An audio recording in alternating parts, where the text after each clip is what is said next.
So, good afternoon. First of all, I'd like to say what a pleasure it is to be here at this event. I've heard about it. I've not managed to come before, so it's lovely. My first one. So it's lovely to see it in reality. And also a big thanks to Consalia for inviting us here, and to Phil and his team for putting the event together. I know how much work it takes to put these things together, so huge congratulations and thank you for your commitment to doing this, because discussing and debating and learning more about the sales profession is so critical, because there's a theme that Louise and I are going to be visiting is how poorly it is visited often in education. So my name is Patrick Joiner. I'm the MD at the Institute of Sales Professionals. You'll be relieved to know that I'm not going to launch into a sales pitch for the Institute and why you ought to be members and encouraging your team to become members, but I will be outside after the event if you want to have that conversation. What we are going to be talking about instead is looking at the current state of play in terms of where we are with apprenticeships today, the journey that's brought us here, what the current state of play is, setting the context and motivations around there, where we are with sales apprenticeships, and really just some of the trends that we're noticing out in the marketplace, things that are happening for sales professionals, particularly young sales professionals entering the profession, and some little views on what we'll need to do next. I think it's all very well to look at Middlesex University and Consalia and the Institute and say this is our job to promote the profession of selling. Actually, it's all of our responsibilities. Everybody in this room has a part to play in putting sales where it needs to be in public consciousness and in the consciousness of our employers in this country, and in supporting the professional development of salespeople. As Phil absolutely rightly said, it is central to the success of our businesses, now more so probably than at any other time in recent history. So it's a shared responsibility, and we're very proud to be sort of figureheads in that, but we can't do it on our own. It's a part to play for everybody in the room. Yep. So what we are seeing, and we talk a lot to our corporate members about the current state of play in sales, what we know is that there is a shortfall in sales talent. Recent research showed that there are currently around 50,000 sales vacancies unfilled in the UK. And all the employers we talk to are crying out to find good salespeople to come and work for them. And what they're finding they're having to do is pay over the odds for maybe not quite such good salespeople. And that's definitely having an impact on the levels of success. The skills fade is a well-recognized factor. It happens anyway. All of us over time forget the things that we know. We develop bad habits. But over the last couple of years, with the increase in home working and hybrid working, what we have lost in our organizations is that informal learning that goes on around the office. The sidebar conversations, the overhearing things, that incidental learning, we've lost that. And with so many salespeople working in splendid isolation, there is nobody to tell them when they start developing bad habits. So that skills fade is accelerating at a frightening rate. I used to do a lot of sales training, and towards the end of the time that's all I was doing, I was going in to work with companies, and we were billing something as advanced sales skills for senior sales professionals. What we were delivering was fundamental selling skills, because people had just got out of the habit of doing things right. So that ongoing learning is so important in the sales world. And one of the challenges is that it's not a career of choice at the moment for school leavers. I'd have almost actually put the next 3 bullet points in reverse order. Sales is inadequately represented in business education at both secondary and tertiary level. Even when people are going in to do a business studies A-level or a business studies degree, very rarely do you see even a module on sales. They look at all the other business functions, but not sales, which is madness, because almost all of those graduates are going to spend at least some time in sales when they graduate, if it's not going to be their career. The negative reputational legacy that sales has, and this is the last time I'm going to talk about it, because we need to change the narrative around that, but because they don't hear about it in school, because it's not positioned as a profession, their only exposure to sales are those ridiculously stereotyped tropes we see in the media, we see in comedy shows on the TV about the negative impression of selling. Nobody is actually communicating the centrality that sales has to play in commerce. The fact that it's not represented. In fact, I had a scary conversation with a young person. Most of us in sales, if we're really truly honest, we use the expression, we fell into sales. Yeah, very few of us set out with that as our ambition in life. I was talking to a young web developer actually an app developer, about developing the ISP app. And she told me that amongst her friends, they were all consciously avoiding falling into sales. They actually have an aversion to it because of so many of the things that we've just talked about. And that's the responsibility of all of us to change that impression.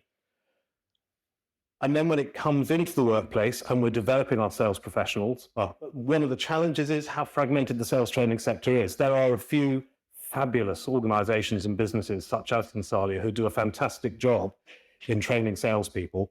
There are also thousands and thousands and thousands of individuals, a bit like I used to be as a self-employed sales trainer, going around doing sales training. And I think I did a great job. I like to think I did a great job, and I'm sure they all do, but it is so fragmented that to get any kind of consistency or comparability across the piece is really difficult, let alone to be able to begin to measure things, ridiculous notions like return on investment on sales training. And I think that's a real challenge for the sales training marketplace and a real challenge for employers to be able to demonstrate the importance and the value to the organization of actually investing in developing their salespeople. And I think that comparability and transferability of training and the awards that people get from it is so important. When we look at the Gen Z salespeople entering the workplace right now, the research is telling us if they're entering the workplace age 19, by the time they're 40, they will have had 14 different jobs. So if we're not giving them something during their average 18 months tenure with us that gives them some value to take on with them, then what are we doing to develop the profession? And equally, by the way, we need to be able to see the return on the investment for our businesses with the 18 months they're with us. And employment is rapidly becoming sort of serial monogamy with young people. We have them for a short time. We've got to make sure we're getting value from them. And the onus, therefore, is on employers, but also training providers and professional bodies to make sure that training delivers value. Because, as we all know, when times get tough, and I have a funny feeling that times might just be about to get a little bit tough, actually probably even before marketing, the sales training budget is the first one to get cut, which of course is completely counterintuitive because when it gets harder to sell, what we need is more highly skilled salespeople. But because they can't measure the return on the investment, they don't understand it, it's really easy to take it out of the budget. And this is the role that the sales apprenticeships have to play. And Louise, as Phil rightly said, is the expert on all things sales apprenticeship. So I'm going to ask you to say a few words here, Louise. Okay, thank you. And hello, everybody.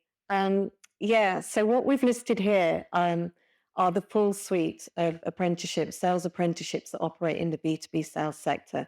And the first thing that I'd like you to notice is that they stretch from level 3 all the way to level 7. So we are immediately offering a career path in sales through the apprenticeships, which I think is fantastic. So the two that we have at level 3 are in technical sales, IT technical sales, and that bid and proposal coordinator. But I know we've had people come onto our level 6 program from the level 3 IT technical sales, and they've graduated already. So there are some apprentices who've managed to go through 2 programs since 2016 and start that career path in earnest in sales. The ones we're going to focus on today are the higher and degree apprenticeships, and that's really because that's where Patrick or the ISP and Consalia have, that's our marketplace. So the ISP are the Endpoint Assessment Organization. EPAO stands for the Endpoint Assessment Organization, and they are that for the level 4 sales executive. I was involved in the Trailblazer for the level 4 sales executive, as I think Paul was, for BT, and a few people here. And Consalia and Middlesex University were also involved in the Trailblazer group for the level 6 B2B sales professional. What we have here are the higher apprenticeships, and the level 6 and the level 7 actually come under the title of degree apprenticeships as well. And they deliver the degrees, and you can see here BSc, professional practice in business to business sales. And then we had an MSc with the level 7. The government have actually reduced the funding for that, so it's now been delivering a postgraduate diploma, but in professional practice. And they are 2 really important words. Professional practice indicates what's happening, I think, in all apprenticeship programs, and it's that application of learning into the workplace. It is so important. That's where the skills development happens. That's where the personalization of the learning happens. And sometimes we even get theory coming from, new theory emerging from that practice back. So it's really important. And that's something that I think I want all of you to take away in terms of this kind of double loop that happens with professional practice and apprenticeship programs. Okay, so I've got to do this, haven't I? So Patrick, I'm going to pass over to you in terms of the talking through the numbers. I think it's important to think that the IT technical sales, you can see the numbers are higher. One of the very first to be approved in 2016. And of course, the service executive has quite a number of training providers, which I think influences the numbers as well. But if I can pass through to you. Yeah. So just in terms of the numbers, there for level 3 in bids and proposals, the numbers that you see there, those are the numbers of learners currently in program and who have also passed through the endpoint assessment process. So the numbers are not huge, they're growing. Bids and proposals, only 120, just over 1,300 on IT technical sales, nearly 2,000 on the level 4 sales executive. So the numbers are growing. We're seeing employers increasingly, probably for some of the reasons that I discussed earlier, looking to find ways to make themselves more attractive to new employees. One of the things that we know about the Gen Z employee is that they're looking for an employer who will give them professional development, who will give them some value to take on further through their career. So to position yourself as the employer who's going to do that puts you very much at the front of, or the top of the list when the Gen Zers are looking for a potential employer. So we're definitely seeing an increase in that. And that level 4, we are able to work with commercial training organizations who are approved by the Institute to run the apprenticeship. We are also able to work within company training departments. So some larger employers are actually going through the process of becoming accredited to run the apprenticeships for themselves. That does have the benefit, of course, that when you're calling your training levy back in, your apprenticeship levy, you're actually paying it to yourself. So it's quite a good idea if you've got a robust enough system to do that. And also increasingly in the further education sector, colleges are beginning to look at running some of these courses as well. So it's definitely growing. We're also seeing growth, I'm glad to say, in the ISP's own qualifications. So we're an Ofqual regulated awarding body. We offer certificates and diplomas in sales at level 3, 4, and 5. And we're beginning to see employers looking at those as well, which is really encouraging. So that if the apprenticeship, for any reason, isn't the right solution for you right now, there are other options out there as well. I think the important thing is that we are getting our young salespeople and more experienced salespeople professional development, professional qualifications. We've had a little over 1,000 learners registered to learn at our level 4 diploma level over the last couple of years. So it's growing well. We're also looking at a level 2 certificate. We're approved by Ofqual to award at level 2. And one of the big projects for next year is to talk to our colleagues, particularly in the secondary and FE sector, to talk about how we can build some of those modules into a business studies program that they're offering, so that there is at least some placement there of professional sales skills as part of a general business education. And we're also looking at, or not looking at, we are in the process of modularizing, if there is such a word, the content of our programs so that we can actually begin to make awards on short courses that cover quite a narrow band of topics, but those awards over time can build up into a full qualification, so that gives us that transferability of learning. There are obviously some challenges for some employers around the kind of investment, not just the investment of money, but the investment of time involved in supporting that learning. But those who are being courageous enough to take that step are definitely seeing the benefits. And of course, that opens the gateway through to the higher level apprenticeships as well. Thank you, Patrick. And yeah, just talking about that career progression, I've mentioned that we've had people come from the level 3 technical sales onto level 6. We're now getting graduates from level 4 inquiring about coming on the level 6, and our very own graduates from the B2B sales saying, when can I do a master's? When can I do the PhD? When can I get onto that senior leadership program? So that hunger for learning, which Rainer talked about this morning, is very much embedded in the apprentices as they go through the different programs. Okay, So now I have a challenge to talk to you about why the higher sales apprenticeships are working so well. And it's a challenge for me because I really have been sort of wading deep through them for a good 6 years now. And I am absolutely passionate about the benefit of apprenticeships. So I will do a whistle-stop tour, but if you want to talk to me about anything, please come and find me after these sessions. I've already talked really about that kind of integration of the work and practitioner experience. But what is so important is that you get that through the on and off the job learning, which is a component of the apprenticeship. And that very much ensures that the learning is going to be relevant to the sector, to the organization, and to the individual.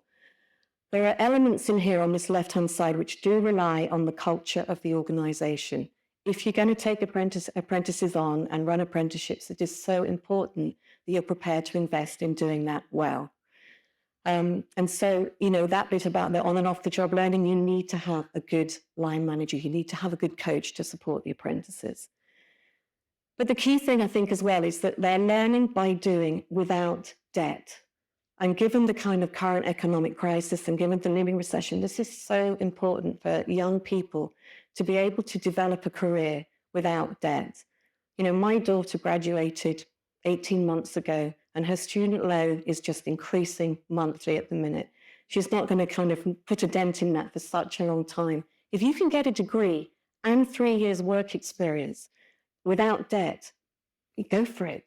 Let's all encourage that. Let's make that happen. It's such an important thing that we can do, and it is so important.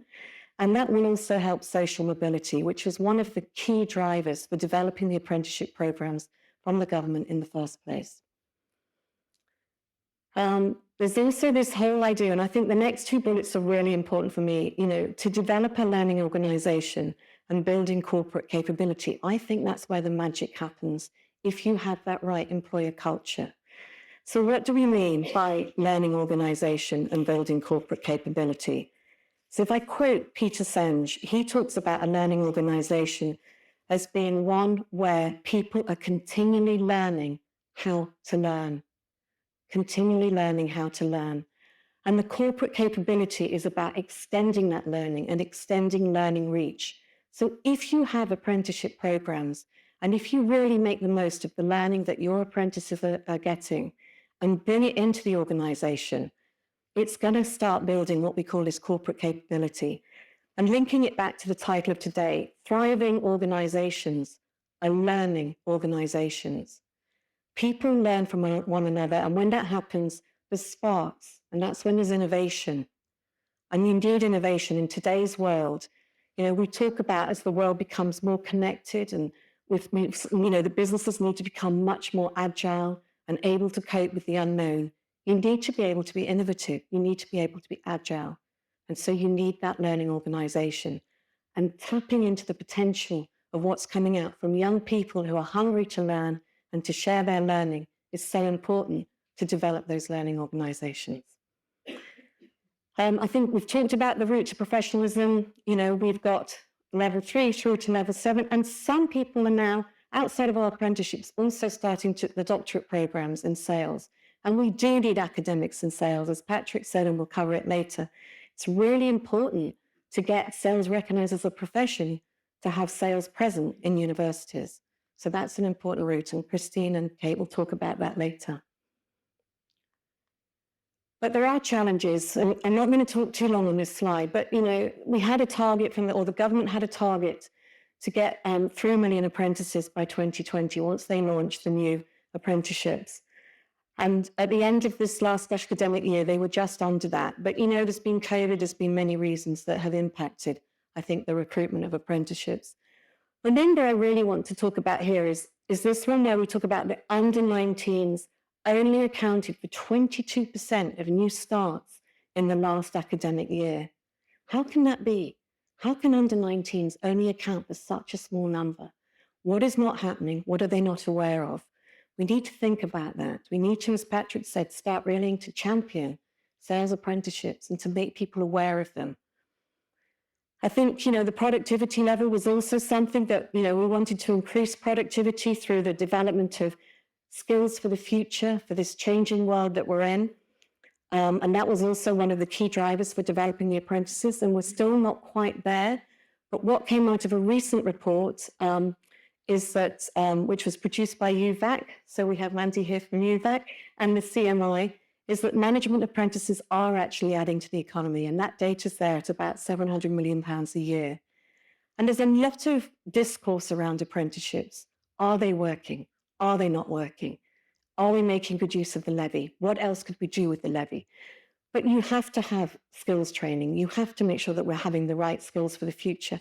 And managers also need to be trained. So it is important that we have apprenticeships that operate at that level. So why are the numbers so low? And I said here, why especially for the sales apprenticeships? Because I think there's an extra reason. We can talk about apprenticeships in general, but there are a couple of things that are very specific to sales apprenticeships. So there is an image problem with apprenticeships. People don't really know what they are. People don't really know what they contain. And this is a really important thing. We have to start, really shouting out. Those of you that are on apprenticeship programs, those of you that have graduated, talk about what you gain from your apprenticeship, not what you gain from the qualification. Don't talk about it as a BSc. Talk about it as an apprenticeship, because it's really important we shift this image perception. Careers advice at school is woeful around apprenticeships. You're going to hear probably more from Katie about that, but many teachers don't understand them either. And so therefore, they don't actually encourage school people to think or consider apprenticeships. And that is something that, with the portal that Phil mentioned that UCAS are developing, hopefully there is going to be more awareness happening, and we can get more young people to really think about apprenticeships as an option. Then there's the degree and the degree apprenticeship, and there's the whole discourse around vocational learning, and is it on a parity with academic degrees? And that needs to shift. That needs to stop. We shouldn't stop comparing them. We shouldn't stop saying, what are they equivalent to? We should be thinking about them for what they deliver and the outcomes that they produce. And so that's another thing that, as we say, this kind of call for action from all of you.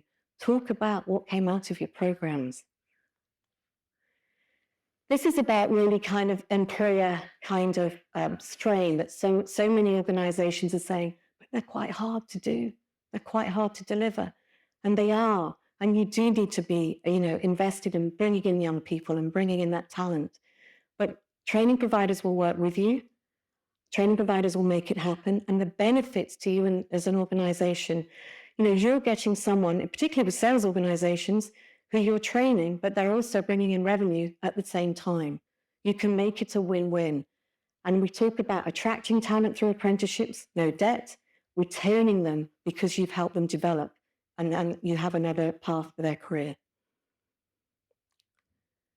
And the last one, I just think is absolutely shocking, to be honest, but the amount of unspent levy was at 3.3 billion that was returned to the Treasury. That's 3.3 billion pounds that could have been spent on skills development for young people, for people in your organization who want to become managers, and it's not being used. And the other thing is we don't know where that money goes. It just kind of goes back to Treasury, and there's no transparency, and who knows what's happening with it. So we need to make the most of the levy. We really need to be using it. And just building on that point about the levy and the benefit back to employers, there's correlation between employees who are prepared to invest time, effort and energy into their own learning and those who are your top performers is proven and strong. Stephen Covey was saying it years ago when he wrote The 7 Habits, for goodness sake. So it's self-evident. The interesting question, and I was having this conversation with somebody at lunchtime, is whether they are your top performers because they're the kind of people who want to learn, or whether the learning makes them your top performers. Frankly, I don't think it matters, because if they want to learn and you're providing that, then they're going to stay with you. And if you're developing them and making them even better, then you're winning. It doesn't really matter which end of the equation you're coming out at. Okay. But the other reasons why the sales apprenticeships are so low, first of all, and I hear myself having to say it again, but this residual mindset that people have towards sales.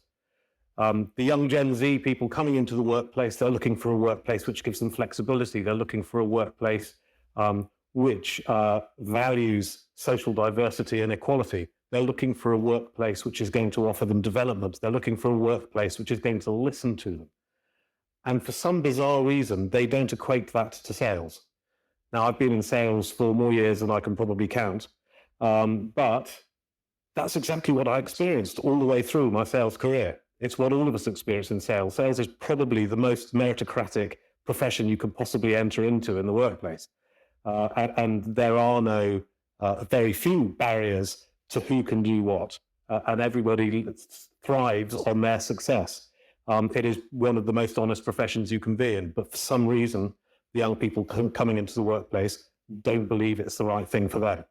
And there's a big requirement for all of us to change that narrative, so that people understand actually that sales is a fabulous profession to come into.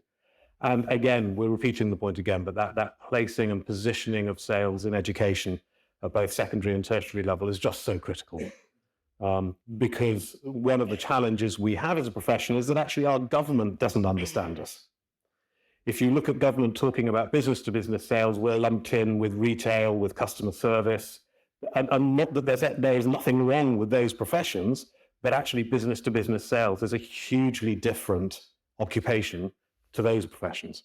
But government doesn't see it. So unless we bang on about that, unless we are really firm about what we believe business-to-business sales is, and unless as employers you actually give a united voice to government about that, it's unlikely to change.